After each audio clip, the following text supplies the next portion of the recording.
टिके दूर को आनु यार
सन्नो मित्रः सन्वरुणः सन्नो भगवद्वर्यमा सन्नो इन्द्रो बृहस्पतिः सन्नो विष्णुरुक्रमः नमो ब्रह्मणे नमस्तेवाय त्वमेव प्रत्यक्षं ब्रह्मासि त्वामेव प्रत्यक्षं ब्रह्म वदिष्यामि ऋतं वदिष्यामि सत्यं वदिष्यामि तन्मामवतु तद्वक्तारमवतु भवतु मामवतु वक्तारम्।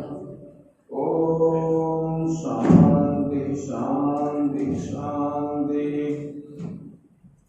शङ्करं शङ्कराचार्यं केशवं बादरायणं सूत्रभाष्यकृतो वन्दे भगवन्तौ पुनः पुनः।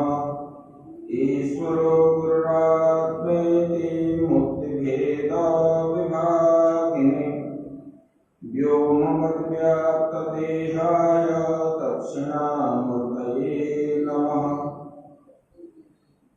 गुरुर्ब्रह्मा गुरुर्विष्णु गुरुर्देवो महेश्वरः गुरुः साक्षात् परं ब्रह्म तस्मै श्री गुरवे नमः। शान्ताकारं भुजगशयनं पद्मनाभं सुरेशं विश्वाधारं गगनसदृशं मेघवर्णं शुभांगं लक्ष्मीकान्तं कमलनयनं योगीर्विद्यानगम्यं वन्दे विष्णुं भवभयहरं सर्वलोकैकनाथं। नारायणं नमस्कृत्य नरं चैव नरोत्तमं देवीं सरस्वतीं व्यासं ततो जयमुदीरये। मूकं करोति वाचालं पङ्गुं लङ्घयते गिरिं यत्कृपातमहं वन्दे परमानन्दमाधवम्। सच्चिदानन्दरूपाय विश्वोत्पत्त्यादिहेतवे तापत्रयविनाशाय श्रीकृष्णाय कृष्णाय वयं नमः। प्रिय सच्चिदानंद भगवान की जय, सतगुरुदेव महाराज की जय, श्रीमद् भागवत महापुराण की जय। ओम नमः पार्वती पतये, हर हर महादेव। श्री कृष्ण गोविंद हरे मुरारी, हे नाथ नारायण वासुदेव, कृष्ण गोविंद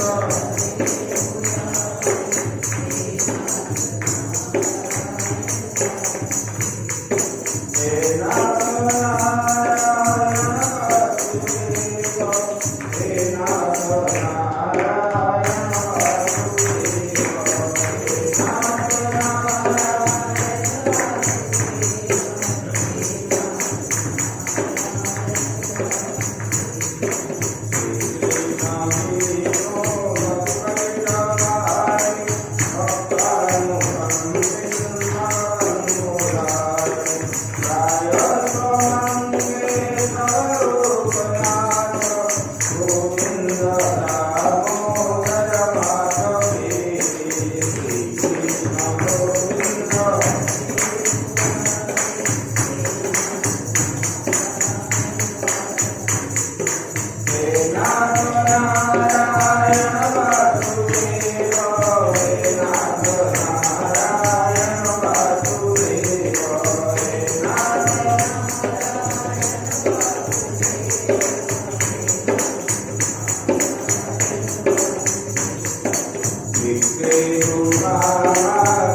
भगवान की करुणा करुणालय परम ब्रह्म परमात्मा की कृपा से हम लोग जो है श्रवण कर रहे हैं श्रीमद् भागवत की कथा। ये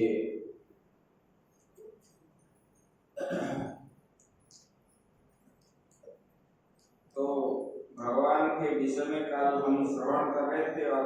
अक्रूर जी आए लेने के लिए और अक्रूर जी का स्वागत सत्कार भगवान ये देखो, भगवान होने पर भी अतिथि की सेवा करते हैं। अतिथि भगवान के समान होते, अतिथि देवो भव। भगवान ने स्वयं उनका पैर धोए और पैर भी दबाए।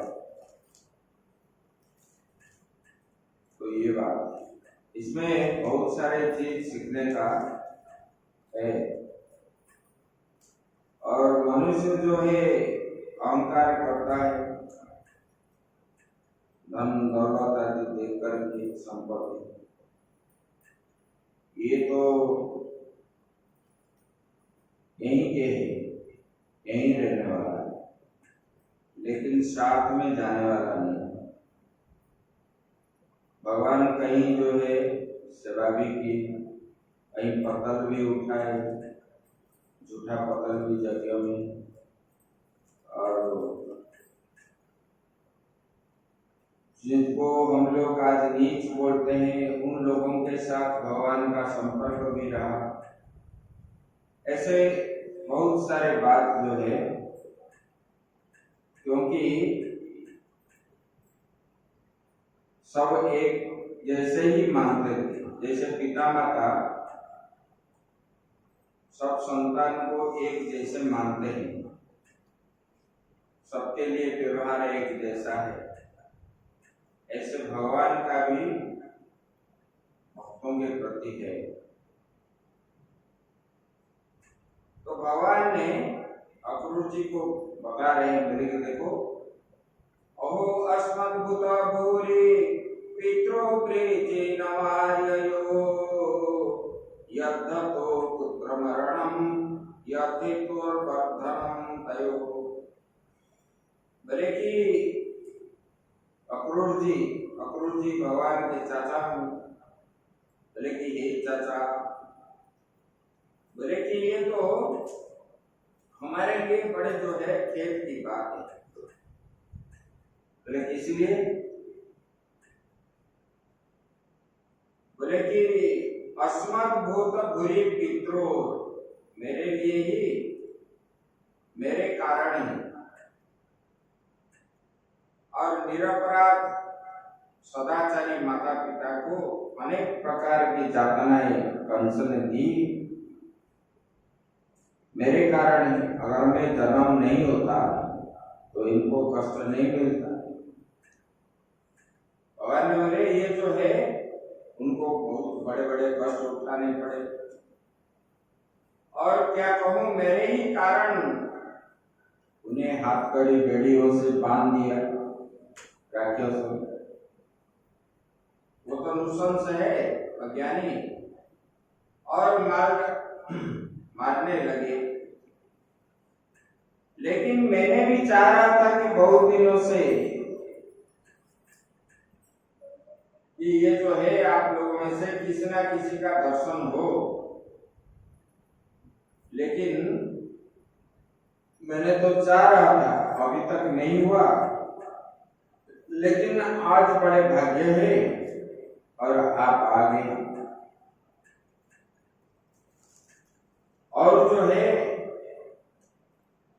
कंस को और ज्यादा दिन दुख देना नहीं पड़ेगा। एक बार पृष्ठो भगवता सर्वं वर्णयामास माधव वैरानुबन्धं यदसु वसुदेव पदोद्यमम्। बोले कि देखो, भगवान श्री कृष्ण ने अक्रूर जी से इस प्रकार जब प्रश्न किया तब उन्होंने बताया, बोले कंस ने सब जंतुवंशियों को, वृष्णिवंशियों को कितना पीड़ा पहुंचा रहा है। बोले कि वसुदेव जी को मार डालने का भी उद्यम उन्होंने किया। नारद जी से जब सुन लिया कि कृष्ण जो है वसुदेव का पुत्र है, नारद जी ने बता दिए सब। क्योंकि जो पाप करता है, पाप करने वाले का घड़ा जब तक नहीं बढ़ता तब वो मरता नहीं। इसलिए भगवान को नारद जी ने वो कैसे पाप कर्म करे, भगवान ने नारद जी ने ऐसे किए। तब उन्होंने बाल हत्या किया पहले, और जदुवंश, वृष्णिवंश सबको पीड़ित किया। फिर वसुदेव जी को दंड देने लगा, मारने के लिए भी उद्यम किया। ये सब पाप कर्म करने लगा। कि कंस का संदेश और जिस उद्देश्य से उसने स्वयं अक्रूर जी को भेजा, वही नारद जी से सुनकर के ही उन्होंने भेजा। ये कृष्ण जो है आपका ही पुत्र है और आपको मारने के लिए इन लोगों का अवतार हुआ है। और ये नंद, वसुदेव जितने सारे हैं ये सब देवता है, अक्रूर आदि। बोले कि तब उन्होंने बोले कि मुझे तो लेने के लिए आए हैं। भगवान ने बोले नंद बाबा को, नंद बाबा को बोलने लगे कि पिताजी, ये अक्रूर जी आए हम लोगों को लेने के लिए, और कंस ने आज्ञा भी दिया था नंदो को जाके बोलना, अगर नहीं लाएंगे तो मैं उनको जो इच्छा है वही करूंगा। तब नंद जी ने सब गोपी गोपाल आदि को आदेश दे दिए और बोले कि देखो, सब लोग तैयार हो जाओ और गोरोश एकत्र करो, माखन जो जो चीज भेंट देना है राजा को उसी को लेकर के काल सुबह सब लोग को पहुंचना है, ऐसे बताया। जब ये बात गोपियों को मालूम हो गया कि हमारे मनमोहन श्याम सुंदर बोले कि बलराम जी के साथ मथुरा जाने के लिए अक्रूर रथ लेकर के आए, तो वो जाएंगे। तब गोपियों के सिर पे वज्र जैसे पड़ने लगा, क्योंकि भगवान जब एक क्षण भी उन लोगों के नजर से अंतर होते तो कई युग तक वो समझ लेते कि हम देखे नहीं भगवान को। तो जब छोड़ करके जाएंगे, मथुरा चले जाएंगे, तो उनके मन में कैसा कैसा होगा। तो एक गोपी दूसरे गोपी से पूछ रहा है, अरे वो श्री कृष्ण ने राजी हो गया जाने के लिए, बोले कि हाँ वो तो जाने के लिए तैयार हो।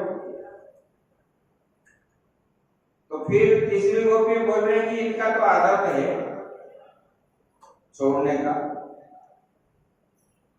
इन्होंने पिछले जन्म में भी ऐसा ही किया था। बोले कि सीता जी को लेकर के जंगल के अंदर छोड़ करके आ गया, और जिस अवस्था में नहीं छोड़ना चाहिए उसी अवस्था में छोड़ के आया था। ये इतना निष्ठुर है। और इनके पीछे जो पड़ जाते हैं उनका तो वो लोग क्या करते हैं, घर द्वार सब धन संपत्ति पिता पुत्र सब त्याग करके चले जाते हैं इनके पीछे पीछे। ये कितना घर जो है ढूंढने वाला है। अभी हम लोगों को भी इस दुख सागर में डाल के ये जाएगा, ऐसे ऐसे उनके मन में आया। तो गोपियों ने, कुछ गोपी जो है अपने भगवान के स्वरूप को चिंतन करते करते अंदर ही जो है देखने लगे, क्योंकि छोड़ के चले जाएंगे। इनके मन में इतना दुख है वो बोल नहीं पाए। ज्यादा बोलने वाले तो बोल दिए, लेकिन जो ज्यादा नहीं बोलने वाले हैं वो चुपचाप जो है आंख बंद करके भगवान का स्वरूप का चिंतन करके भगवान को अंदर से ही आलिंगन कर रहे हैं। और संसार के कुछ उसी समय उनको संसार का ज्ञान नहीं है, अपना भी ज्ञान नहीं है, शरीर है कि नहीं ये भी ज्ञान नहीं रहा। उत्तम जोगियों का लक्षण गोपियों के पास, और भगवान श्री कृष्ण का मंद मंद मुस्कान, उनका स्पर्श वो ध्यान में अनुभव कर रहे थे। भगवान कैसे बोल रहे हैं, कैसे इन लोगों के साथ मजाक कर रहे हैं, ये सब जो है ये देख रहे थे। और उनके लीलाओं का चिंतन करने लगे आंख बंद कर। तब गोपियों ने कहे, बोले कि हे विधाता तुम धन्य हो, बोले कि तुम सब कुछ जो है विधान तो करते हो, ये करना आपका ये सही है, लेकिन बीच में आप जो है विच्छेद कर देते हो, ये ठीक नहीं है। बोले कि सबको मिला लेते हो और तुम्हारे पास एक भी दया नहीं है, दया का भाव है आपके पास। बोले कि देखो पहले तो मिला देते और मिलने के बाद जो है ठीक से हम लोग मिले नहीं और इधर विदाई भी कर देते हो। बोले कि ये विच्छेद जो है बड़ा दुख है, दुखदायक। बोले कि ये दुख का बात है, तुमने पहले हमको प्रेम का वितरण किया, हम नहीं जानते थे तो वो बात अलग है, लेकिन उनसे हमको मिला दिया आपने, और उन्होंने अपने मधुर वाणी से हमको अपना मन मोह लिया और हमने उनके प्रति आकर्षित भी हो गए। और जब वो जैसे बोले ऐसे हम करने लगे। हम तो काठपुतली बन गए उनके बातों में आकर के, और फिर जो है हम ज्यादा दिन मिले भी नहीं। अभी ये विधाता आप अभी क्या कर रहे हो, उनको विच्छेद कर रहे हो हमसे। ऐसे ऐसे गोपियों ने विधाता को बोलने लगे। जो आया उसी समय क्या है, गोपियों ने जैसे कोई पागल बकता रहता है इसी प्रकार बकने लगे। उनका शुद्ध बुद्ध ज्ञान कुछ भी नहीं रहा।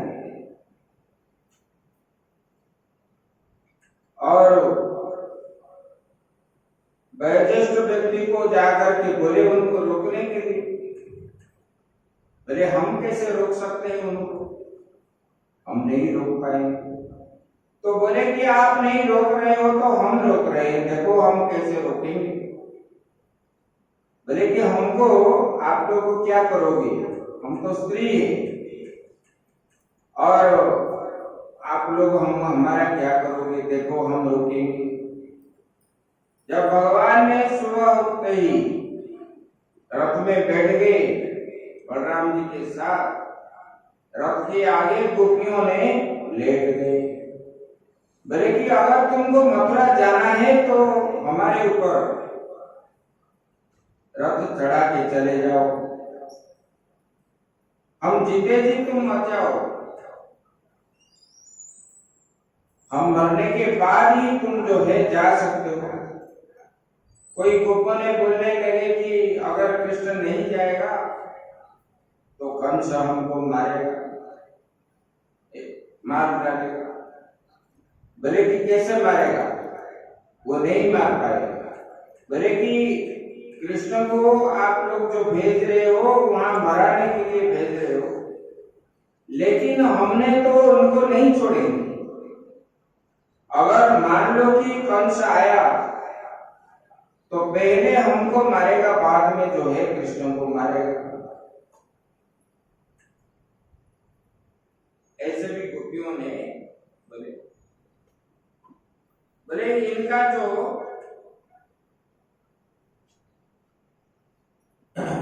जो माधुर्य है, इनका जो मुस्कान है, ये सब हमको तो एक क्षण जैसे लग रहा है और हम ठीक से उनको देखे भी नहीं, उनसे हम बात भी नहीं की, और अभी जो है वो जा रहा है। लेकिन जो है हम इनके दासी बन गए, घर द्वार पति पुत्र आदि छोड़ करके इनके दासी हम बन गए, और दासी बनने के बाद भी ये छोड़ करके हमको जा रहा है। ऐसे गोपियों ने बोले कि देखो, दूसरे गोपी बोल रहे हैं ये मथुरावासी जो है धन्य है। बोले किसलिए? बोले कि धन्य है ये जो है आज श्याम सुंदर का दर्शन करेंगे, पूजन करेंगे, अर्चन करेंगे, स्वागत सत्कार करेंगे, और वहीं के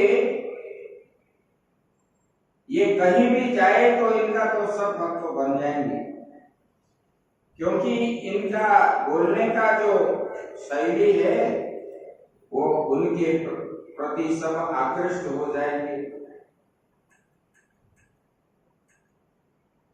और ये लोग धन्य है आज जो त्रिलोक स्वामी का दर्शन करेंगे तो उनका जीवन ही धन्य ही है। ऐसे गोपियों ने बोलने लगे और बोलने लगे ये अक्रूर का नाम किसने अक्रूर दिया? इनका नाम तो क्रूर होना चाहिए, यह अक्रूर कैसे, इनका नाम किसने दिया? जो हमसे कृष्ण को छीन करके ले रहा है उसका स्वभाव तो क्रूर का है, लेकिन इनको भूल से कोई अक्रूर नाम दे दिया। ऐसे ऐसे गोपियों ने बोलने लगे, और एक गोपी दूसरे गोपी से, गोपियां जो है वाणी से तो इस प्रकार कह रही थी, परंतु एक एक मनोभाव भगवान श्री कृष्ण का बोलते समय भी वो अनुभव कर रहे थे कि श्री कृष्ण जो है हमको आलिंगन कर रहे हैं, स्पर्श कर रहे हैं, ऐसे जो है इनका चिंतन था। और उसके बाद ऊंची आवाज से ये लोग जो है पुकार पुकार करके रोने लगे, इधर गा भी रहे थे, इधर जो है उनका दुख प्रकट कर रहे थे। और रोते रोते सारी रात बीत गई। जब सब लोग निकले, भगवान जब आए रथ में बैठने के लिए तब सब लोग जो है उनको घेर लिए भगवान, और भगवान ने उनको प्रतिश्रुति दिए मैं आऊंगा। माता यशोदा भी जो है उनके हर लीलाओं का याद करते करते, क्योंकि बचपन से लेकर के अभी तक उन्होंने जितने सारे काम किए सब भगवान श्री कृष्ण के लिए ही किए। कैसे खिलाते थे, कैसे खिलाते थे, और भगवान कैसे लीलाओं कर रहे थे, ये सब याद करते करते रोने लगे और सोचने भी लगे अभी ये चला जाएगा तो मेरा दिन भी जो है कैसे बीतेगा। ये जो नंद और यशोदा भगवान को तपस्या किए थे, इन्होंने मांगा था पर भगवान को बाल रूप में भगवान हमारे घर में प्रकट हो, तब भगवान ने बाल रूप में ही प्रकट, जितने दिन रहे बाल अवस्था में, जब बड़े हो गए तब जो है देवकी के पास चले। उन लोगों ने मांगे थे बालक के रूप में, मैं आपको खिलाऊं पिलाऊं, गोद में बैठाऊं, ये सब मांगे। तब जो है भगवान और बलराम जो है रथ में बैठ गए और जाने लगे।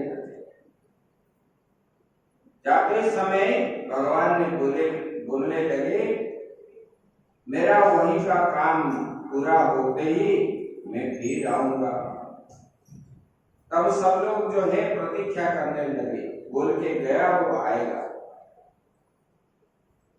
सबको सांत्वना दे करके गए। और जो है वहां जाते समय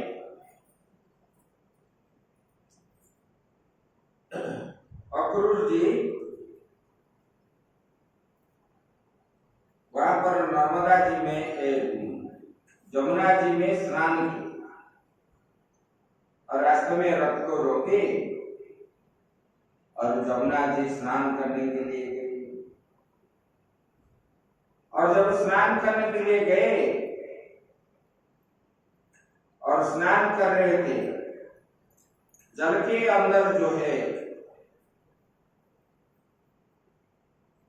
वहां भगवान श्री कृष्ण और राम दोनों को देखने लगे जल के अंदर। तब जल के अंदर देखने लगे, अक्रूर के मन में आश्चर्य हुआ, बोले क्या है, मैं तो देखा बैठे रहे थे रथ के ऊपर, और मैंने जब आया स्नान करने के लिए ये इधर देख रहे हैं, कंस के भय से तो कहीं भाग नहीं गए। तब उन्होंने जल के बाहर निकल करके देखे तो भगवान जैसे बैठे हैं ऐसे ही। फिर बोले मैंने जल के अंदर जो देखा वो क्या है, ये क्या है। फिर डुबकी लगाए तो फिर भगवान को देखने लगे, लेकिन पहली बार जो देखे थे दूसरी बार अलग प्रकार के देखने लगे। भगवान जो है चतुर्धा के रूप में बैठे हैं और उनका जो है छत्र देने वाले बलराम जी खड़े, उनको और आश्चर्य हो गया। फिर बाहर देखे, फिर देखे भगवान जैसे तैसे बैठे, फिर डुबकी लगाए। जब डुबकी लगाए अक्रूर जी देखे जल के अंदर, जमुना जी के अंदर जो है भगवान ने भक्तों का कल्याण करने के लिए इनके मन में, अक्रूर जी के मन में ये था कि बोले कि हम ही भगवान श्री कृष्ण का रक्षा करेंगे, लेकिन उनके पास ज्यादा सेनाएं हैं और हमारे पास नहीं है, हम कैसे रक्षा करेंगे। वो इधर तो मानते थे कि ये त्रिलोकीनाथ है, फिर भी जीव जो है अपने ऊपर जब आस्था रखता है,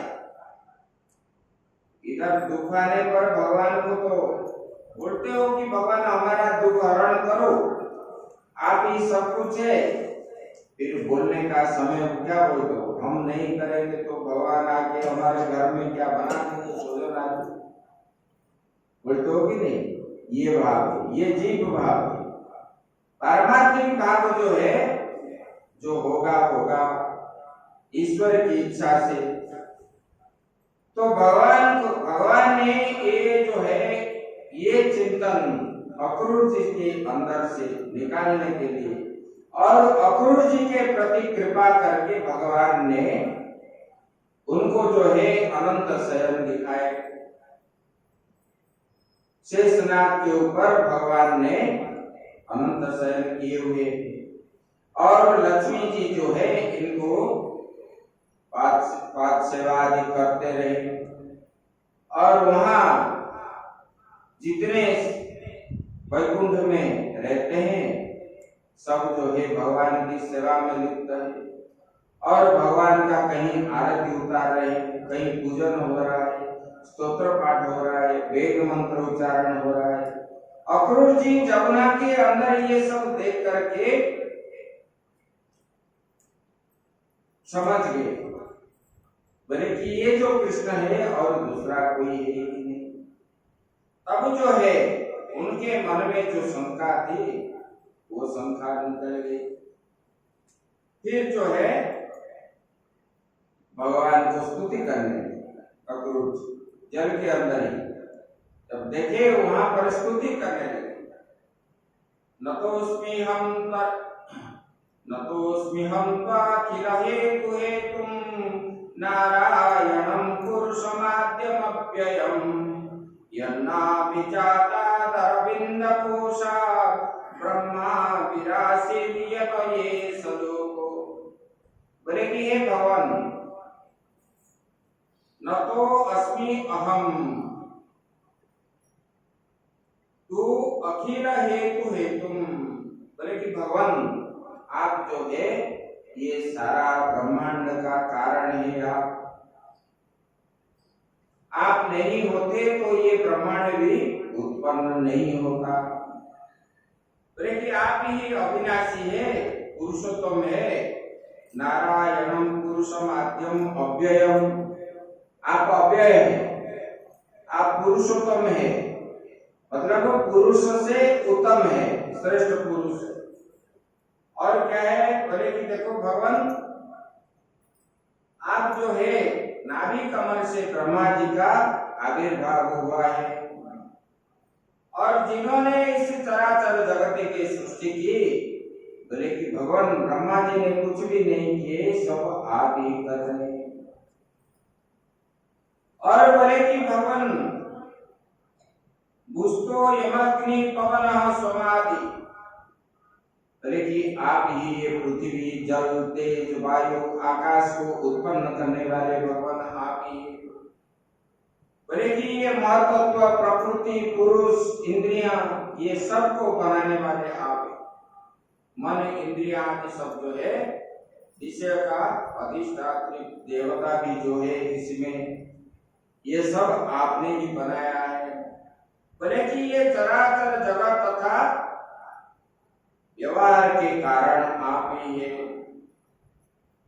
बोले कि आप जो है आपके ही अंग स्वरूप है ये सब। और बोले कि भगवान प्रकृति और प्रकृति से उत्पन्न होने वाले समस्त पदार्थ जो इदम वृत्ति है, बोले कि इसके द्वारा ग्रहण किए जाते हैं, इसलिए भगवान ये जो है आप सबके आत्मा है। आत्मा होने पर ही हम लोग जो है सब कुछ कर सकते हैं, सूंघ भी सकते हैं, देख भी सकते हैं, चाख भी सकते हैं।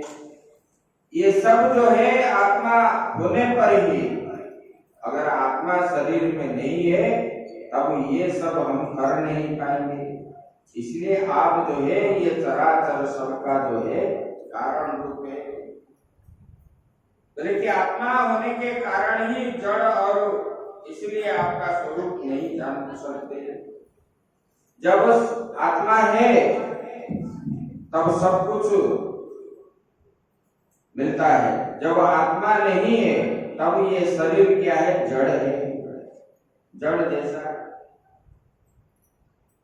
बोले कि ब्रह्मा जी अवश्य ही आपके स्वरूप है, परंतु प्रकृति के गुण रज से युक्त होने के कारण उन्होंने आपका स्वरूप होने पर भी, लेकिन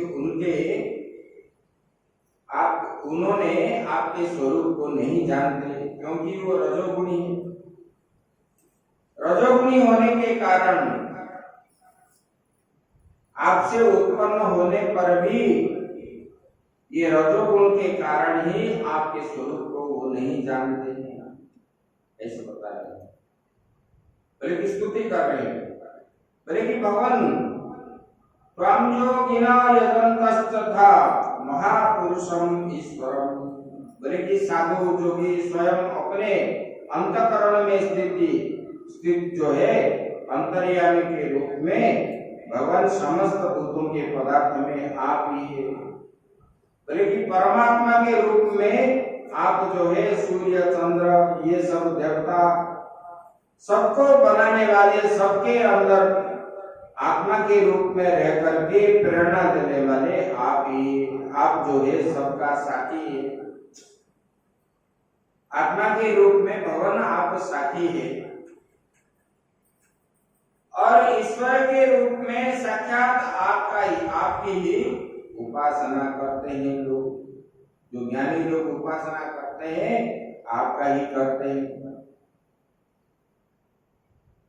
बोले कि ये सब स्तुति करने लगे। बोले कि भगवान आप सर्वस्वरूप होने पर भी उनके साथ लिप्त नहीं होते हैं। इससे गुणों के साथ, गुणों को आपने ही बनाया, गुण आपसे अलग नहीं है, फिर भी आप जो है गुण से लिप्त नहीं होते। बोले कि आपकी दृष्टि जो है निर्लिप्त है, क्योंकि आप समस्त वृत्तियों के साक्षी आत्मा के रूप में रहते हैं, साक्षी रूप में। इसलिए भगवान ये आप साक्षी के रूप में है और आप निर्लिप्त है, आपसे कोई लगता ही नहीं है। बोले कि मनुष्य पशु पक्षी समस्त योनियों में व्याप्त है भगवान आप। ऐसे ऐसे उन्होंने स्तुति करने लगे और बोले कि भगवान अभी आपका जो है, देखो कैसे स्तुति कर रहे, नमः कारणमक्षाय प्रलयादिचराय च अय श्रेष्ठो नमस्तुभ्यं मधुकैटभ नृत्यवे। अक्रूर जी बोलते हैं कि भगवान आपने ही वही विशाल कच्छप रूप धारण करके मंदराचल पर्वत को अपने पीठ में धारण किया था भगवान, और आपको मैं बार बार नमस्कार करता हूँ। बोले कि ये पृथ्वी की उद्धार करने के लिए भगवान आपने बराह रूप धारण किए, और मधुकैटभ को मारने के लिए भगवान आपने ही उनको संहार किए। नमस्ते भूत सिंहाय साधु लोकोपयापः वामनाय नमस्तुभ्यं क्रांत त्रिभुवनाय च। बोले कि ये भगवान, बोले कि प्रहलाद जैसे साधु जनों का रक्षा करने के लिए भगवान आपने क्या किए, बोले कि सिंह रूप धारण किए, नरसिंह रूप। बोले कि आपने साधु को धर्म संस्थापनार्थाय संभवामि जुगे जुगे, हर युग में भगवान आपको धर्म का रक्षा करने के लिए, साधु संत का रक्षा करने के लिए भगवान आप जो होते हो, प्रहलाद जैसे संतों का रक्षा करने के लिए भगवान आपने नृसिंह अवतार लिए हो। और बोले कि उस अलौकिक नृसिंह रूप को मैं बार बार नमस्कार करता हूँ। बोले कि आपने बलि को छल से दान मांग करके वामन रूप धारण किए थे भगवान। बोले कि उस वामन रूप को भी मैं बार बार नमस्कार करता हूँ, वामनाय नमस्तुभ्यम। बोले कि भगवान मैं उसी रूप को भी नमस्कार करता हूँ, वामन रूप जो ग्रहण किए थे। बोले कि आप तो तीनों लोगों के नाथ है, आपको मैं नमस्कार करता हूँ। ऐसे बोलो। नमस्ते वासुदेवाय नमः संकर्षणाय च प्रद्युम्नाय निरुद्धाय शाश्वतं पतये नमः। बोले कि ये भक्तजन जो है भगवान तथा जदुवंशियों का पालन पोषण करने के लिए ही आपने ये वासुदेव के घर में उत्पन्न हुए हो। बोले कि यहाँ पर अभी जो आप कृष्ण रूप धारण किए हो, हर युग में तो आप संतों की रक्षा के लिए, धर्म की रक्षा के लिए आप अवतार ग्रहण करते हो, लेकिन इस जन्म में आप जो कृष्ण का रूप धारण किए हो, बोले कि ये वासुदेव के घर में आप जो जन्म लिए हो, बोले कि जदुवंशियों का, ये जदुवंश में आप उत्पन्न हुए हो, ये जदुवंशों का पालन पोषण करने के लिए ही आप यहाँ पर उत्पन्न हुए हो। बोले कि अपने को लोग आपको जानते हैं वासुदेव के रूप में, और क्या है बोले कि संकर्षण में रूप में बलराम जी के रूप में, और जो है प्रद्युम्न के रूप में, और क्या है बोले कि अनिरुद्ध के रूप में। बोले कि ये चतुर्व्यूह के रूप में प्रकट किए हो, मैं आपको बार बार नमस्कार करता हूँ भगवान। ऐसा बोल करके उन्होंने स्तुति, और स्तुति के बाद अंत में बोल रहे हैं कि बोले कि हे भगवान, ये सबके सब जीव जो है माया के अधीन है, माया के मोहित होकर के भगवान आपको भूल जाते हैं, और ये आपको नहीं जानते हैं, ये ऐसा समझते हैं, अपने आत्मा का स्वरूप को भूल जाते हैं। तो मैं हूँ, ये मेरा है, इस प्रकार मोह में फंस करके ये रहते हैं, और मार्ग जो है भटक जाते हैं लोग। बोले कि हे स्वामी, इस प्रकार भी मैं स्वप्न में दिखने वाले पदार्थ के समान झूठे देह गेह पत्नी पुत्र धन स्वजन आदि के सत्य समझ करके ही ये मोह में फंस के रहा हूं। बोले कि मैं भी जो हूं, मैंने भी ये नाम रूपात्मक जगत जो दिख रहा है, ये असत्य होने पर भी इनको भी मैंने सत्य मान करके, ये मेरा पुत्र है, ये मेरा पत्नी है, ये मेरा धन है, संपत्ति है, ये उपाधि है, इसको गांठ बांध करके मैंने रहा हूं भगवान। लेकिन ये सब माया है, ये कुछ भी नहीं है, आप ही सत्य है। और ये मैंने ये आत्मज्ञान भूल करके, ये जीव भी मैंने भी, आत्मा ही सब कुछ है, आत्मा से अतिरिक्त कुछ नहीं है। लेकिन ये ज्ञान छोड़ करके हम लोग जो है इसमें हम भटक रहा हूं मैंने भगवान। बोले कि भगवान मेरी मूर्खता तो देखिए, बोले कि मैंने अनित्य वस्तु को नित्य मानता हूं।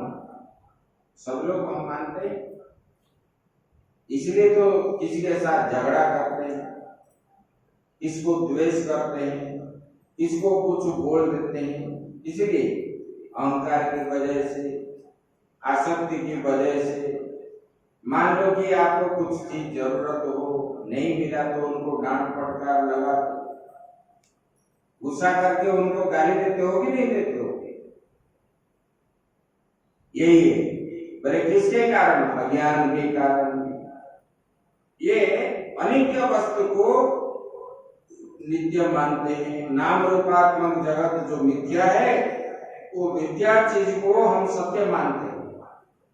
लेकिन जो सत्य है आत्मा वस्तु, आत्मा जो है सत्य है, उनको मिथ्या मानते हैं। यही है। बोले कि मेरी बुद्धि जो है इसका कोई सीमा नहीं है। इसी प्रकार अज्ञान बस भगवान सांसारिक सुख दुख इसी में द्वंद्व में ही मैंने रम गया और बिल्कुल मैंने भूल गया। हमारे सच्चे प्यारे हैं आप। बोले कि भगवान ये मनुष्य जो है जल के लिए तालाब पर जाए और उसी से पैदा हुए शिवार आदि घोषों से ढका देखकर ऐसा समझ ले कि यह जल नहीं है।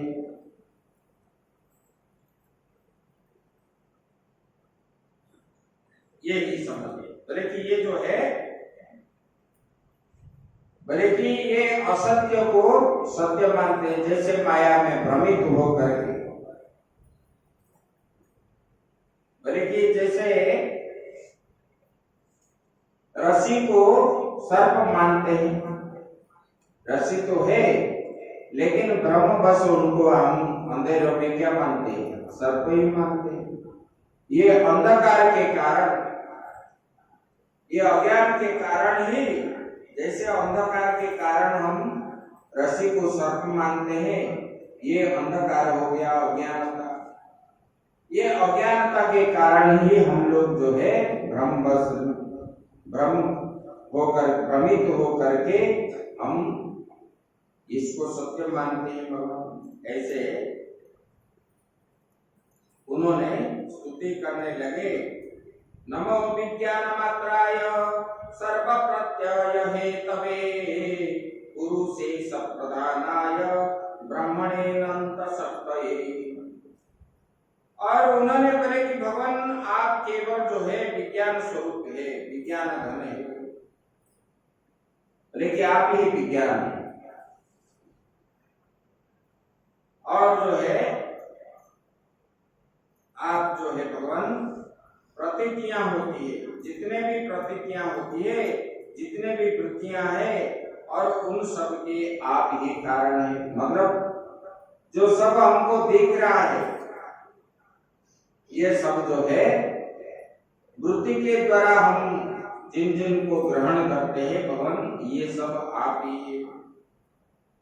बोले कि ये जीवों के रूप में एवं जीवों के सुख दुख आदि के निमित्त काल है, कर्म है, स्वभाव है। भगवान आप ही सबके नियंता है। ये काल का भी नियंता है भगवान आप, ये सुख दुख का भी नियंता है, ऐसे कर्म का भी नियंता है। ये सब आपने ही बनाया है।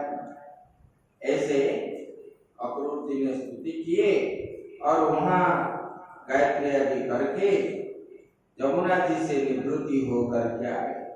जब रथ के ऊपर आए और अक्रूर जी ने कहा, बोले कि अक्रूर जी ऐसे स्तुति कर रहे थे, भगवान जल में उनका रूप जो है अदृश्य हो छिपा दी। अक्रूर जी ने वो दिव्य रूप का दर्शन करके जल्दी जल्दी अपना कर्म समाप्त करके बाहर आए और आ करके जैसे कि जल के अंदर कोई अद्भुत वस्तु देखे, इसी प्रकार रथ के पास आए और रथ के पास आकर के उन्होंने ऐसे बोलने लगे, अद्भुतानि हयावन्ति भूमौ भी अतिवाजरे त्वयि विस्मात् पतेतानि किं मे दृष्टं विपश्यत।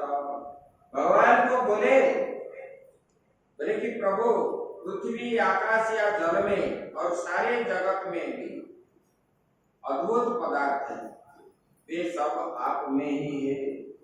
बोले कि जो पृथ्वी में है, जल में है, आकाश में है, वायु में है, जो सब चीज है भगवान, ये सब आप में ही है।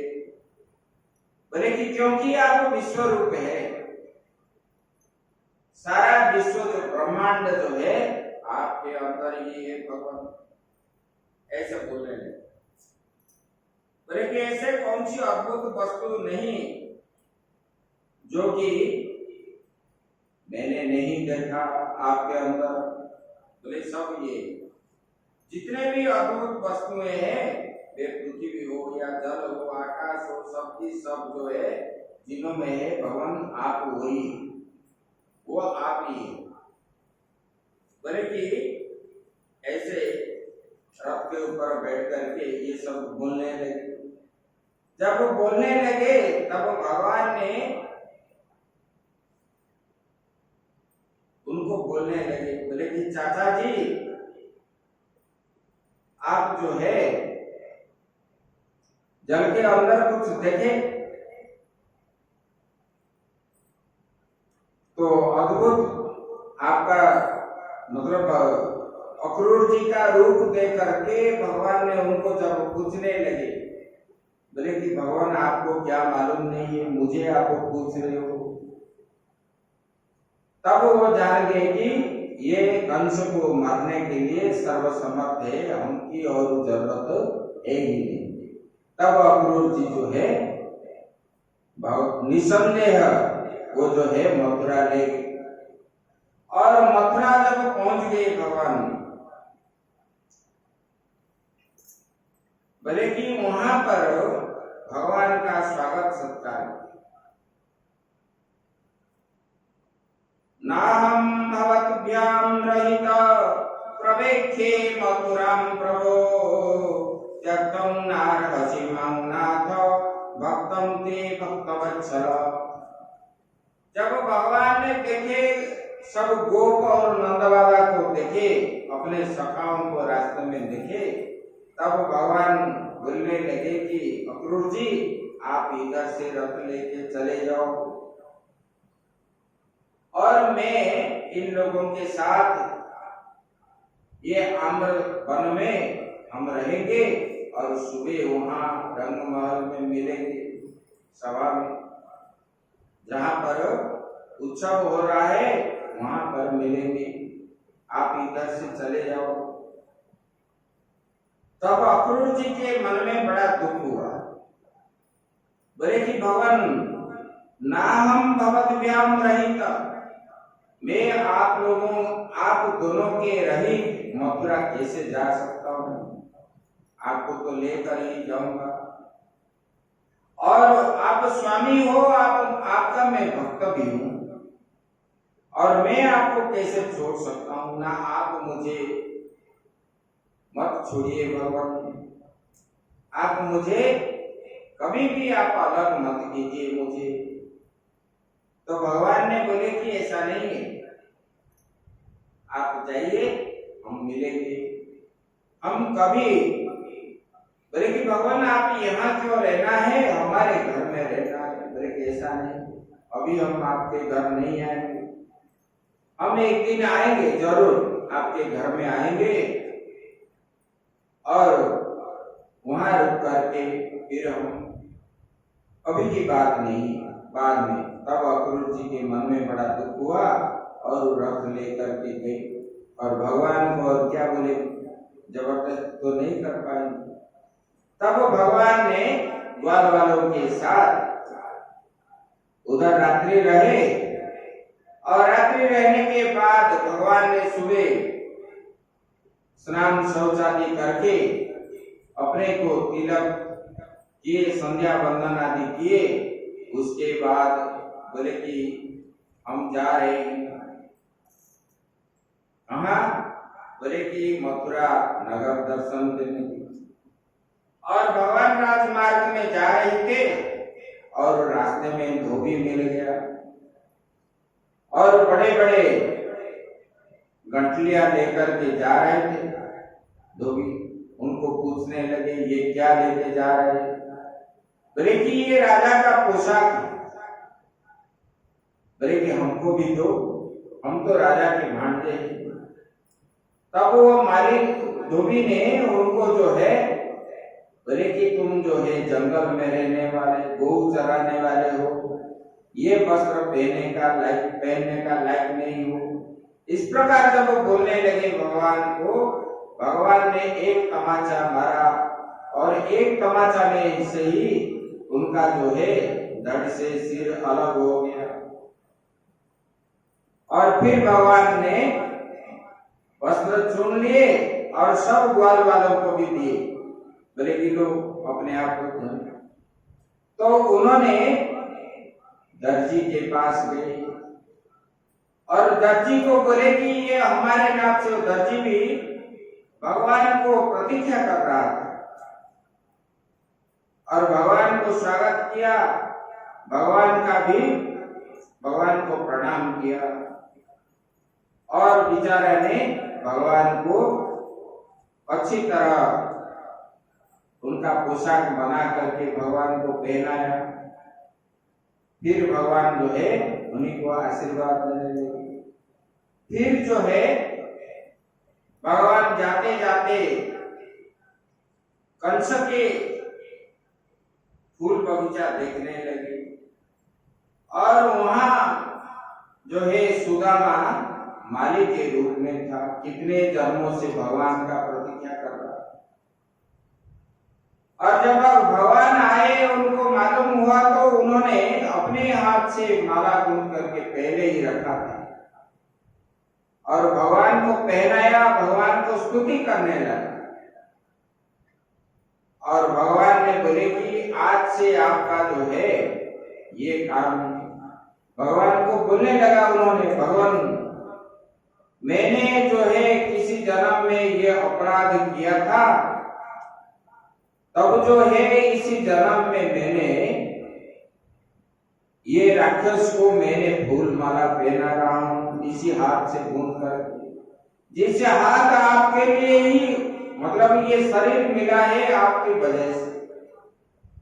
और ये शरीर के जितने अंग प्रत्यंग आदि मिला है सब आपके कर्म के लिए। पैर मिला है तीर्थ जाने के लिए, हाथ मिला है दान पुण्य आदि करने के लिए, भगवान को फूल देने के लिए। देखो भगवान को जो फूल चढ़ाते हैं ना, ये फूल क्या चीज है मालूम है? ना सब चढ़ाते तो हम भी चढ़ाते। ये फूल नहीं चढ़ाने के लिए भगवान बोले, अपना मन जो है ये फूल के समान है, ये मन को फूल रूपी मन को भगवान में अर्पण करना है। ये वास्तव जो है फूल है, ये तो बाह्य चीज है। अगर चढ़ाते हो इतने दिनों से तो फिर भगवान के प्रति भक्ति कहाँ है? बोलो, बहाना करते हो ना, ये काम पड़ गया, ये काम पड़ गया, ये काम पड़ गया, हम नहीं आ पा रहे। अगर मन के फूल अगर चढ़ाते तो बहाना नहीं होगा। भगवान को चढ़ाना है तो मन रूपी पुष्प को भगवान में अर्पण कर दो। भगवान ने क्या बोले? मयोर्पीत मनो बुद्धि यो मत भक्त समय प्रिय। जो मुझे मन और बुद्धि अर्पण करता है वो मेरा प्रिय है। 56 प्रकार के भोग लगाओगे, बोलोगे कि हम बड़े पैसा वाला है, भगवान हमारा प्रिय, मुझे बुला लेंगे। भगवान कभी भी नहीं बुलाएंगे। दुर्योधन ने भी बुलाया था 56 प्रकार के भोग तैयार करके, लेकिन भगवान ने ग्रहण नहीं किए। भगवान जो है विदुर के घर छिलका खाए केले का, अपने पास वो प्रेम नहीं है। विदुरानी ने भगवान को छिलका दिया तो भगवान ने ग्रहण किए, किस बात से? प्रेम से। भगवान ने बोले मैं तो प्रेम का भिखारी हूं, इसलिए तो गोपियों के पीछे पीछे भगवान घूम रहे थे। जो मुझे मन प्राण आदि सब अर्पण करता है वो मेरा ही है, मैं भी उनका हूं। तो ये प्रेम का अभाव जब होता है, हम ये लगाने पर कुछ नहीं है, ये सब दिखावा है। हम जो है अपने मन को बुद्धि को ये सब भगवान में अर्पण करेंगे तब जो है भगवान ग्रहण करते हैं। और सुदामा माली ने ऐसे स्तुति करने लगा, भगवान ये हाथ से मैंने जो है अभी तक ये बाल घातक कंस को ये फूल माला दे रहा था भगवान, लेकिन मेरा मन के अंदर कभी भी श्रद्धा से मैंने इनको नहीं दिया और भय से ही मैंने दिया भगवान। लेकिन आप अभी आ गए और मेरा और कोई चिंता नहीं। तो भगवान ने बोले आज से आपको देना नहीं पड़ेगा, आप रोज जो है मेरे लिए ही दोगे। भगवान ने इसे उनको वरदान देकर के उधर से चले गए। और आगे जब गए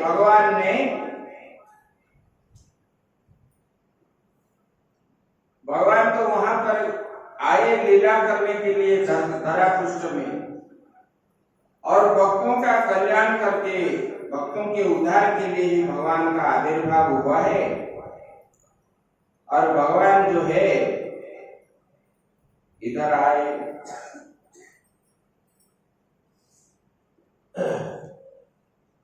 और भगवान ने रास्ते में जा रहे थे, बड़ा सुगंध आया।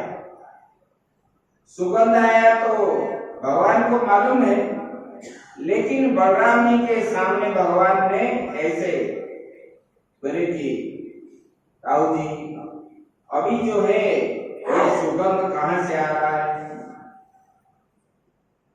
तो भगवान को बोलने लगे कि देखो वो जो पूजा जा रही है उनके जो फूलदानी लेकर के जा रही है उसी से ही ये सुगंध आ रहा है। और भगवान ने वहां पर गए पूजा के पास, और पूजा को देख करके बोलने लगी आप कौन हो? बोले कि हे सुंदरी आप कौन हो, कहां जा रहे हो? और कुब्जा को जैसे भगवान ने सुंदरी बोल दिए तो कुब्जा बड़े गुस्सा हो गई। बोले कि आप मुझे मेरा ये कुरूप देख करके मुझे सुंदरी ताच्छल्य रूप में आप बोल रहे हो। भगवान ने बोले कि मैंने किसी का बाहर का रूप नहीं देखता हूं और अंदर का रूप देख रहा हूं, तो आप तो वास्तव में सुंदरी हो। फिर और भी चिढ़ गई उन्होंने, समझ में नहीं आया उन्हें। जब भगवान ने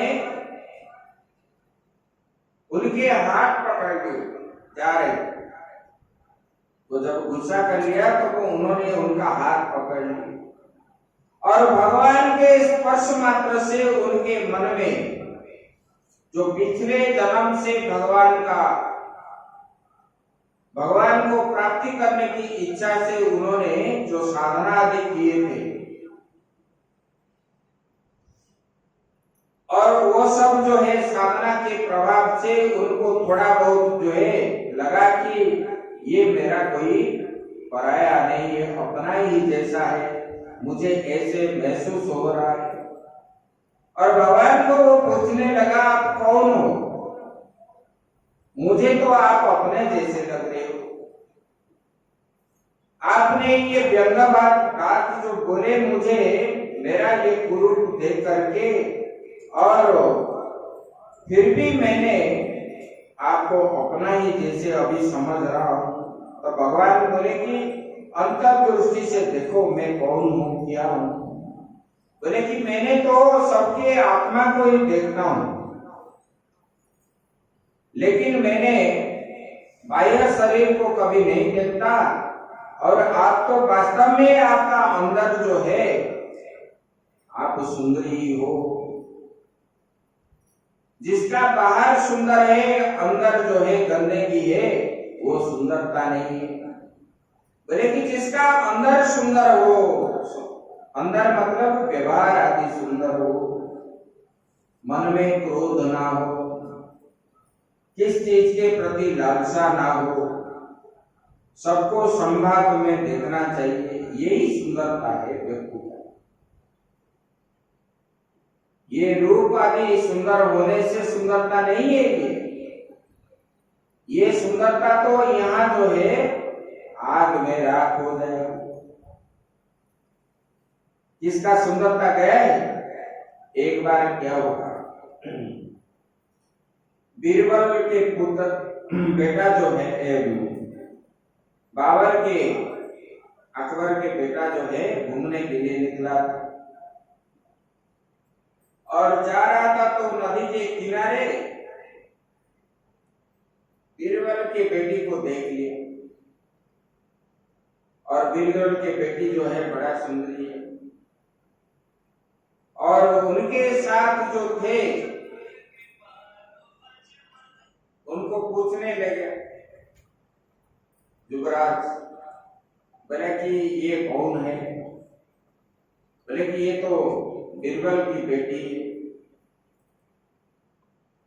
तो बोले क्यों, इसलिए बोल रहे हो? ना, इनको तो मैं शादी करूंगा। तो फिर जो है जा करके अपने पिता को बताया, माता को भी बताया, मैंने देख के आया नदी के किनारे वो लड़की बड़ी सुंदरी है और मैंने उनको शादी करूंगा। तो बोले ये कौन है? ना, ये जो है हमारे बीरबल की बेटी है। तब अकबर ने बीरबल को बोलने लगा, बोले कि बीरबल, आपको मैं जो मांगूंगा आपको देना पड़ेगा, नहीं दोगे तो आपको दंड भी भोगना पड़ेगा।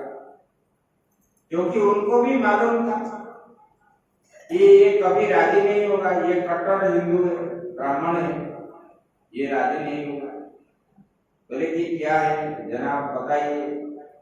बोले कि बीरबल, मेरा बेटा जो है आपकी बेटी को पसंद किया है और आपको देना पड़ेगा।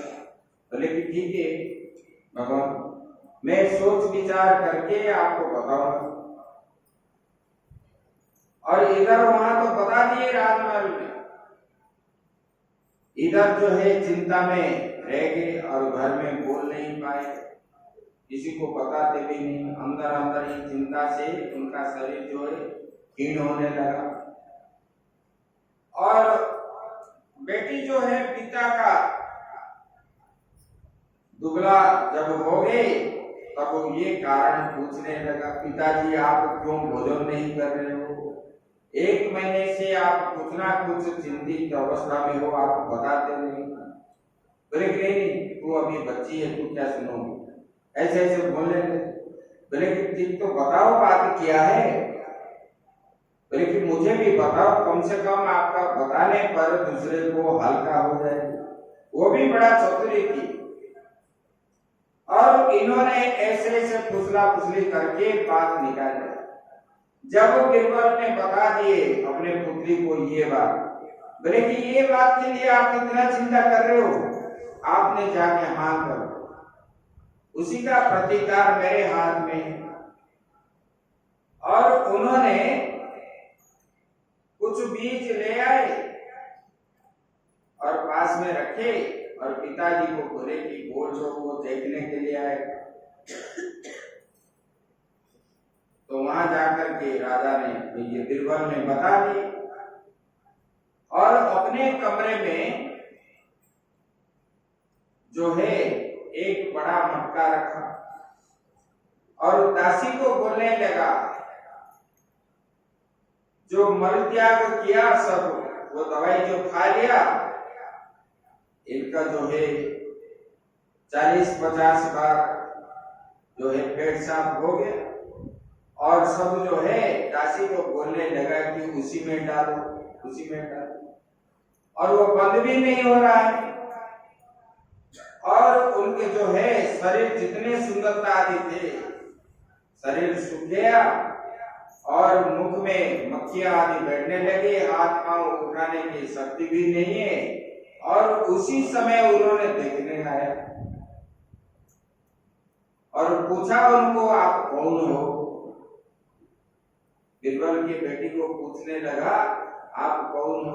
उन्होंने बताया, मैं बीरबल की बेटी हूँ। ना, मैंने तो उसी दिन आपको नहीं देखा था, दूसरा कोई होगा। नहीं, मैं नहीं हूँ, मुझे आप देखेगा। तो अब आपको सुंदरता इतनी सुंदर है कहाँ गई? बोले कि ये मटके में है, ये मटके को देखो। तब बीरबल ये अकबर के बेटा जो है वापस आ गए। बोले कि नहीं, मैं शादी नहीं करूंगा। ऐसे सुंदरता जो है इसमें भरा है, नर्क में। ये नर्क ही, जितना हम सजा रहे हैं ये सब नर्क ही, और यही रहने वाले। असली सुंदरता जो है कामना वासना आदि सब, काम क्रोध लोभ मोह मद मच्छर, यही असली सुंदरता है। इसको त्यागने से, और हर जगह उनका पूजन होता है। जिनके पास ये षड ऋतु नहीं है, काम क्रोध लोभ मद मच्छर आदि ये छह जिनके पास नहीं है, वो सर्वत्र पूज्य है। पूरे ब्रह्मांड में एक जगह पर नहीं है, पूरे ब्रह्मांड में उनको जो है लोग पूजन करते हैं। और जिनके पास है उनको जो है कोई पूछता भी नहीं है। इसलिए असली सुंदरता जो है इसमें। तो कुब्जा को भगवान ने बोलने लगे, बोले कि आप जो है वास्तव में आप सुंदर ही हो। बोले कि आप अंदर से, आप शरीर को नहीं देखना, आत्मा को देखो, आत्मा को जानो, आत्मा का स्वरूप क्या है। तब भगवान ने उनको जब स्पर्श किया, कर दिए भगवान ने, तब जो है कुब्जा को ज्ञान आ गया। और कुब्जे के अंदर जो बकरादि थे, कुब्जा था पीठ में, भगवान ने उनका थोड़ी को एक उंगली से ऐसे पकड़ लिए और उठा भी दिए। और वो जो है कुब्जा आदि जो है सीधा चली गई, और वो क्या है टेढ़ा मेढ़ा उनके शरीर में नहीं रहा। और भगवान का स्पर्श होने पर वो दिव्य सुंदरी बन गई। आजकल माताएं ब्यूटी पार्लर जाते हैं, देखो भगवान ने कितना सुंदर बना दी, बोलो। तो भगवान को प्राप्त करने से संसार में ऐसे कुछ भी वस्तु नहीं है जो अपने अंदर हमको सब कुछ आप प्राप्त हो जाओ। इसलिए भगवान ने बोले सर्वधर्मान परित्यज्य मामेकं शरणं व्रज, सब कुछ त्याग करके मेरे शरण में आ जाओ, आपको जो है सब कुछ प्राप्त हो जाए। सब कुछ संसार में ऐसा कोई वस्तु नहीं जो भगवान को प्राप्त होने के बाद आपको प्राप्त नहीं होगा। वस्तु के लिए आप चिंतन करोगे, तपस्या करोगे, साधना करोगे, वस्तु तो मिल जाएगा, लेकिन वो चिरस्थायी नहीं है। लेकिन भगवान को प्राप्ति करने के बाद ये जो चीज आप चाहोगे, जब भी चाहोगे, मरने तक आपका कभी अभाव नहीं होगा। इसलिए भगवान ने बोले अंतर्मुख से मुझे ही, मेरा ही चिंतन करो, मेरा ही मनन करो, मेरा ही कथा का श्रवण करो, मनन करो, तब जाके आप मुझे प्राप्त हो। भगवान को प्राप्त करना ऐसे बोल देने से, चिता तिलक आदि लगा करके चोला पहन लेने से भगवान प्राप्त नहीं होते। भगवान को मन बुद्धि चित्त अहंकार सब कुछ अर्पण करके, ये सारा संसार जो है भगवान ही है, भगवान का ये रूप है, और मैं भी भगवान का हूं, मेरा इसमें कुछ नहीं है। ऐसे ये भाव जब तक नहीं होगा, तेरा मेरा भाव जब तक नहीं छोड़ोगे, कोई विवेक मोह भ्रम भागा, तब रघुनाथ चरण अनुराग, जानिया तब ही जीव जग जागा, जब सब विषय विलास विराग। जब जानोगे कब जीव जाग रहा है? बोले कि जब विषयों से अलग हो गया, तब जो है विषयों को त्याग दिया है, विषयों से वैराग्य भाव हो गया है, तब जानोगे कि ये जीव जाग गए, नहीं तो जीव सोया। विषय मतलब रूप रस गंध स्पर्श आदि से, ये सब से खाना पीना देखना, ये सब इच्छा आदि जो है जब त्यागोगे तब जाके जानोगे ये जीव जागा। लेकिन उसके बाद ही विवेक होता है, कोई विवेक मोह भ्रम भागा, तब जो है ये सांसारिक मोह इच्छा जब त्याग लोगे तब ये संसार का मोह भी कट जाएगा, और मोह कट जाने पर भगवान अपने आप आपको सामने ही दर्शन देगा। तब रघुनाथ चरण अनुराग, और आपके अपने सामने ही आप भगवान को दर्शन करो। प्रत्यक्ष भगवान आपके सामने खड़े होकर के दिव्यंगिमा ठाणी में तिरछे नेत्र से आपको देखेंगे और मुरली बजाते रहेंगे। जो आप प्रतिमा में देख रहे हो वही आपके सामने दिखेगा। लेकिन हम इतना विश्वास करके ये सब त्यागते नहीं, इसकी वजह से हमको भगवान दर्शन देते नहीं। और भगवान ने पूजा को जब सुंदरी बना दिए, दिव्य सुंदरी बन गई कुब्जा में। कुब्जा में मतलब ये गर्भ संहिता में आता है, ये कुब्जा ही कितने युगों से भगवान को प्राप्ति के लिए उन्होंने तपस्या कर ली, और ये द्वापर युग में फिर यहाँ आकर के मथुरा में जन्म लिया। उनका कोई नहीं था, अकेले ही रहते थे, और उन्होंने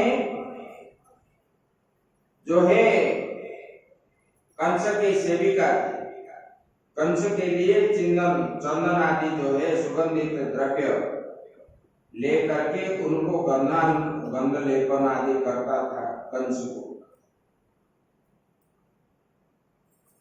तो वो जो चंदन कंस के लिए ले रहा था, उन्होंने बोला कि और मैं किसी के लिए चंदन नहीं लूंगा, मैं तो जो अर्पण करूंगा आपको ही करूंगा, भगवान को बता दिया।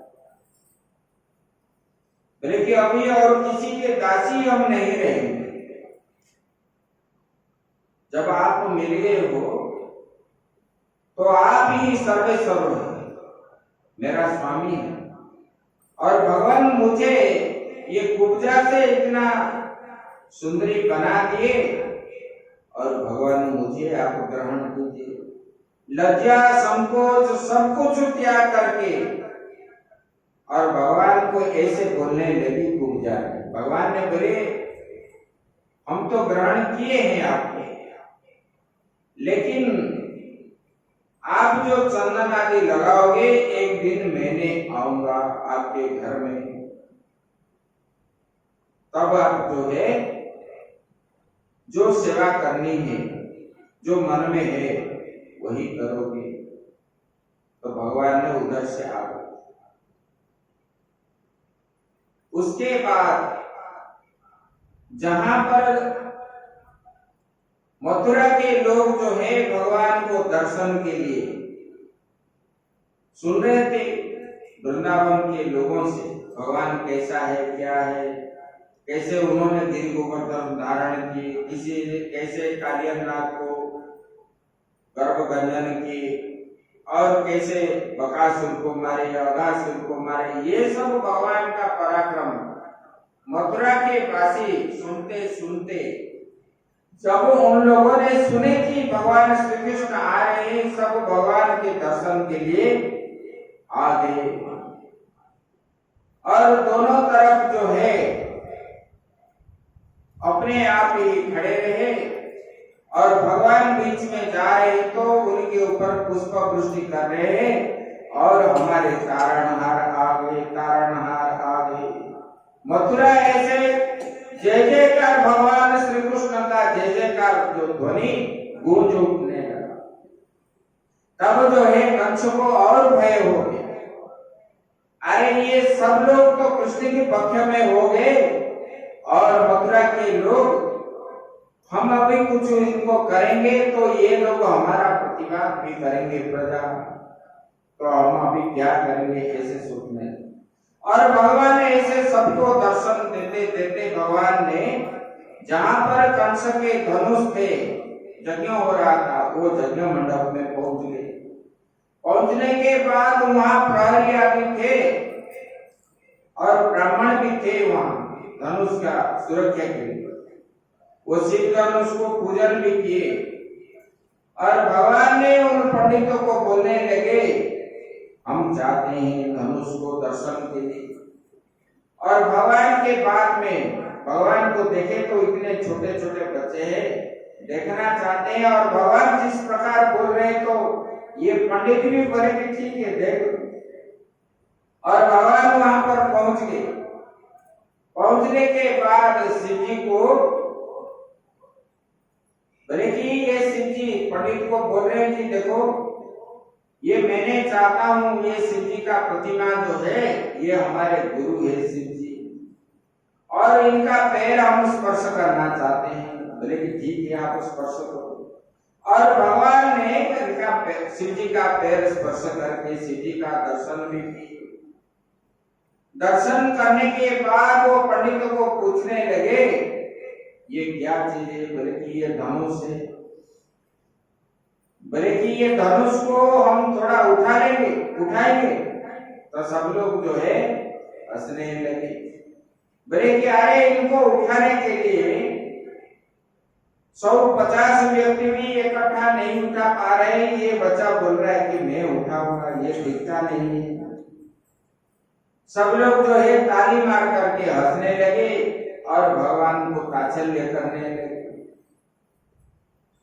तब भगवान ने वो ऐसे हंसते हंसते ही भगवान ने बाएं हाथ से वो शिव धनुष को उठा दिए। उठा करके उनको प्रत्यंचा जब चढ़ाने के लिए सोच रहे थे, वो कितने दिनों का धनुष है वो टूट गया। जब धनुष टूट गया तो जो है सारा त्रिभुवन प्रकंपित होने लगा।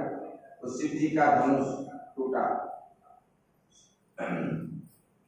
स्वर्ग मर्त्य पाताल आदि जो है, जैसे ऊपर से बिजली गिर रहा है जैसे आवाज हो रहा है, उससे भी बड़ा ध्वनि हुआ तो पूरा त्रिभुवन जो है प्रकंपित होने लगे। ब्रह्मलोक, कैलाश, ये सब जो है वैकुंठ धाम सब और जो है ध्वनि से गूंज उठने लगा। तब लोगों के अंदर जो है भयभीत हो गए, वो कंपन से। तब ये ध्वनि जो है कंस को भी मालूम हुआ, वसुदेव को भी मालूम हो गया। लेकिन ये आश्चर्य की बात है, कहीं बादल नहीं, कुछ नहीं, इतना बिजली जैसे आवाज कैसे होने लगा। तब जो है जब ऐसे भगवान ने तोड़ दिए तो भगवान को मारने के लिए वहां पर जो धनु के सुरक्षा के लिए जो सैन्य सामंत आदि कंस ने रखा था, सब लोग भगवान को घेर लिए। और भगवान को जब घेर लिए, भगवान कहाँ छोड़ते हैं? ये दोनों टुकड़ा जो हो गया धनुष, उसी धनुष को लेकर के दोनों भाई जो है जितने वहां पर थे सबको मार दिए और फिर वापस आ गए अपने जहां पर डेरे में रहते थे वहां पर आ गए। दूसरे दिन जो है रंग सभा को बुलाया था उन्होंने, और भगवान जाने के लिए तैयार हो गए। और कंस को ये मालूम हो गया कि यज्ञ में जो धनुष था वो धनुष जो है टूट गया। उनको पंडितों ने भी बताया था। बोले कि जिनके द्वारा ये धनुष टूटेगा अगर आप रक्षा नहीं कर पाओगे उनके हाथ ही आपका मृत्यु सुनिश्चित है, ये आप जान लेना। तब कंस को जो है नींद नहीं हुई और उन्होंने चारों ओर विष्णु को ही देखने लगा।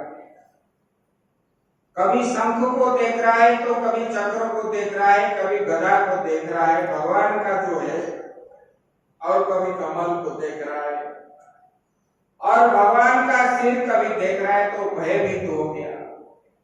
उनको लग रहा था कि जाने के समय उनके पीछे पीछे कोई आ रहा है।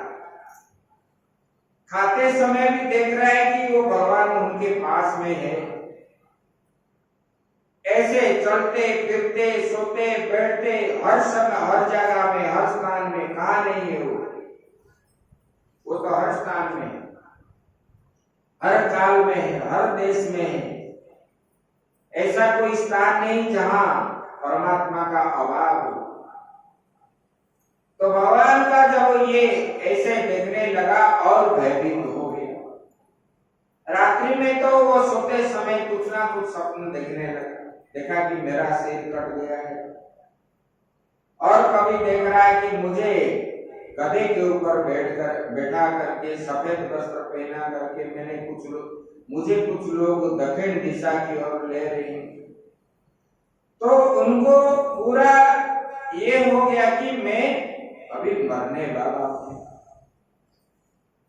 फिर भी उन्होंने अपना अहंकार छोड़ा नहीं। देखो, अहंकार की वजह से ही जीव का पतन होता है। और भगवान ने रंगसभा को आने के लिए भगवान ने अपना साज सज्जा होकर के ग्वाल वालों के साथ आ रहे थे और इधर कंस ने अपने मंत्रियों के साथ मंत्रणा करके जरासंध जो है कंस के ससुर है और उन्होंने जरासंध ने एक हाथी दिए, उनका नाम है कुबलया, और वो एक हाथी में 10,000 हाथी का बल है। और वो हाथी को चाणूर आदि जो है मंत्री, उन्होंने नशा पिला पिला करके एक दिन से पहले ही रखे। जब भगवान आएंगे, भगवान के सामने उनको छोड़ेंगे तो ये कुबला पीड़ हाथी जो है उनको कुचल करके मार देगा कृष्ण को। अगर उनसे ऊपर जाएंगे तो मल्लों के साथ लड़ाई होगा और मल्लों से भी उगे तो सब लोग हम घेर के मारेंगे, ये उनका विचार। लेकिन भगवान जब जा रहे थे और रास्ते में ये कुबला पीड़ को देखे तो भगवान को वो मारने के लिए आए। भगवान ने उनका भी कल्याण कर दिए, उनके साथ युद्ध भी किए और उनको ऐसे फेंके ऊपर, ऊपर में कई जोजन तक वो उन्होंने गया और फिर नीचे गिर के मर गया। वो जब मर गया देखे, चाणूर जा करके कंस को बता दिया तो कंस का भय और बढ़ गया भगवान को देखने।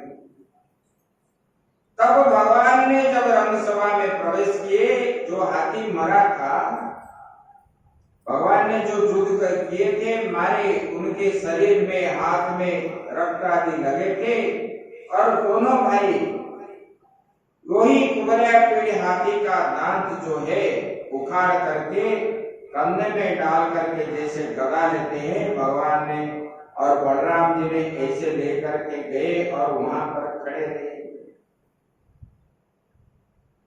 और कंस को प्रणाम नहीं किया। कंस ने बोले कि ये गांव से आए हैं, व्यवहार इनको मालूम नहीं, जंगल में रहने वाले। भगवान ने बोले राजन ऐसा बात नहीं है, हमको ज्ञान नहीं है, ऐसा बात नहीं है, लेकिन आपने निमंत्रण करके हमको लाए हो, इसीलिए नमस्कार करना ये आपका काम है, हमारा नहीं है। हम अतिथि के रूप में आए हैं, हमको अतिथि का सम्मान आपको देना चाहिए। इसलिए हम नमस्कार नहीं किए।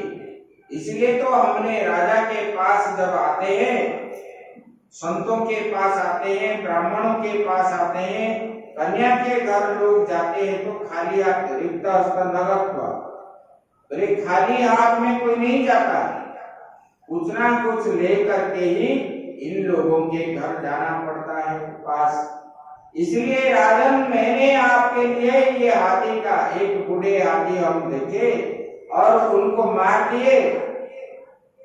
हमको मारने के लिए आया तो अपने जीवन को रक्षा करने के लिए उनके साथ युद्ध करना पड़ा, और उनको मारने के बाद उनका दांत भी ये आपके ही योग्य हो, भगवान ने उनको दिखा दी।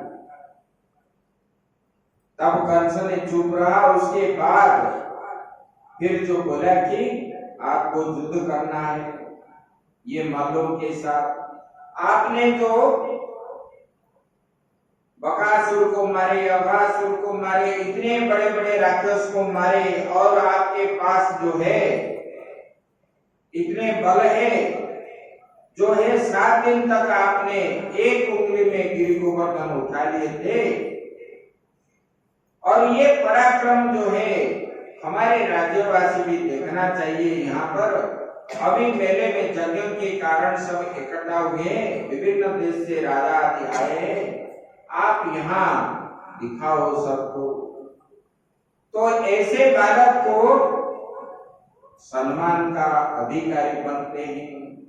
तो यहाँ भी आप मल्लों के साथ युद्ध करके हमको दिखाओ। तो भगवान ने बोले कि हमारा उम्र कितना है, ये मल्लों का उम्र कितना है। मल्ल युद्ध जो होता है बराबर की उम्र में ही होता है।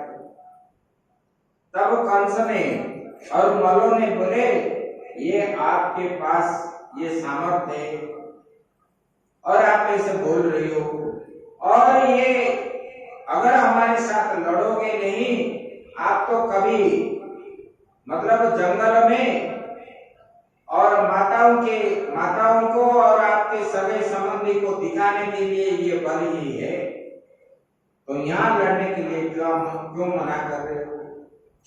तब जो है अक्रूर जी निकल आए, बोले कि ये अन्याय है। कंस के विरोध में जब वो खड़े होने लगे यदुवंशी, तब भगवान ने मना किया, बोले इनका आवश्यकता नहीं। तब भगवान ने मल्ल युद्ध करने के लिए तैयार हो गए दोनों भाई। चाणूर मुष्टिक आदि जो है अष्टमल थे, अष्टमल के साथ ये दोनों भाई अकेले लड़े और सबको वध कर डाले।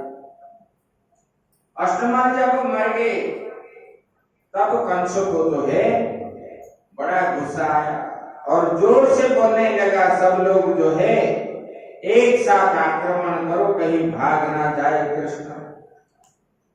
तब सब लोग जब खड़े हो गए, इधर जो है अक्रूर जी के साथ भी जो थे यदुवंशी और नंदबाबा के साथ जो जितने ब्रजवासी थे, ग्वालवाल थे, सब लोग एक साथ लड़ने लगे और बलराम जी चाणूर के साथ युद्ध किए और भगवान ने कंस के पास चले गए।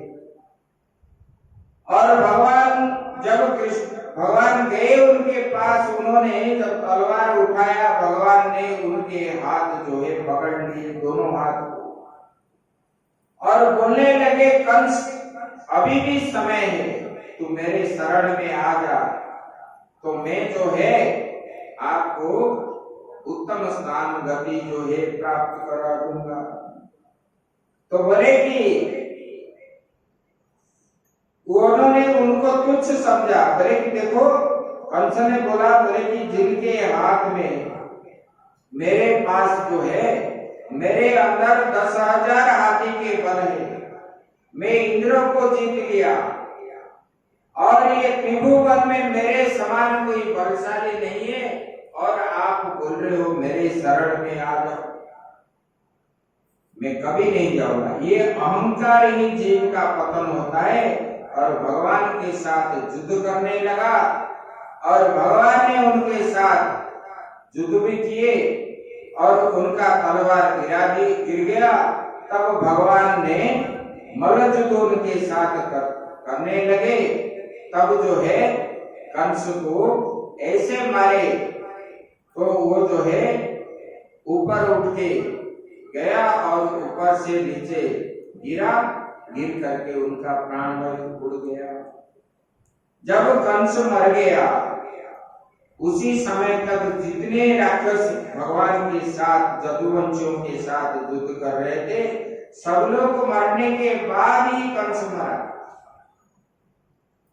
और कंस के शरीर से एक ज्योत निकला और ज्योत निकला। वो ज्योत जो है भगवान वहीं पर खड़े थे और भगवान के शरीर से आकर के वो मिल गया। भगवान ने उनको मुक्ति दिला दी। देखो भगवान कितना दयावान होते हैं। अंतिम समय में चाहे मित्र के रूप में हो, चाहे भगवान के रूप में हो, चाहे किसी भी रूप में जो भगवान का ही चिंतन करता है वो भगवान को ही प्राप्त होता है। ऐसे भगवान ने कंस को मार दिए और मारने के बाद भगवान ने कंस जब मर गया तब उनके जो पत्नियां हैं वहां पर आकर के रोने लगी। तो बोले कि आप जो है अभी हमारी रक्षा कौन करेगा? तो आपने हमारे रक्षा कर रहे थे, आप हमारे स्वामी हैं, आप जो है पलंग में सोने वाले अभी नीचे सो रहे हैं। ऐसे ऐसे बहुत प्रकार के जो है मतलब याद करके कंस के गुण आदि को और वहां पर जो है कंस का गुणगान करने लगे और उनके पत्नियों जो है रोने भी लगे। और जब रोने लगे भगवान वो मामियों के पास बैठ गए। बोले कि देखो मैं कितना बड़ा दुखी हूँ। भगवान भी रोने लगे। भगवान का कुशलता जो है बहुत बढ़िया है। बोले कि मैंने तो बंदीशाला में जन्म ग्रहण किया और जन्म होते ही मुझे जो है ले करके अपने पिता माता का जो स्नेह आदर मिलना चाहिए वो हमको प्राप्त नहीं हुआ और मुझे लेकर के वहां छोड़ दिए गोकुल में। और वहां हम राजा के पुत्र होकर के और ये राजा के भांजा होकर के हमने जो है वहां पर गौ चराने लगे। हम राजा की विद्या भी कुछ नहीं सीखे और हमारा भाग्य इतना खराब है हम पिता माता को भी नहीं देखे और ये भी जो है राज सुख आदि सब त्याग करके जंगल में भिखारी जैसे रहने लगे। और ये जो है यहाँ पर आए तो अभी हमको बुला करके लाए और मारने के लिए व्यवस्था किए।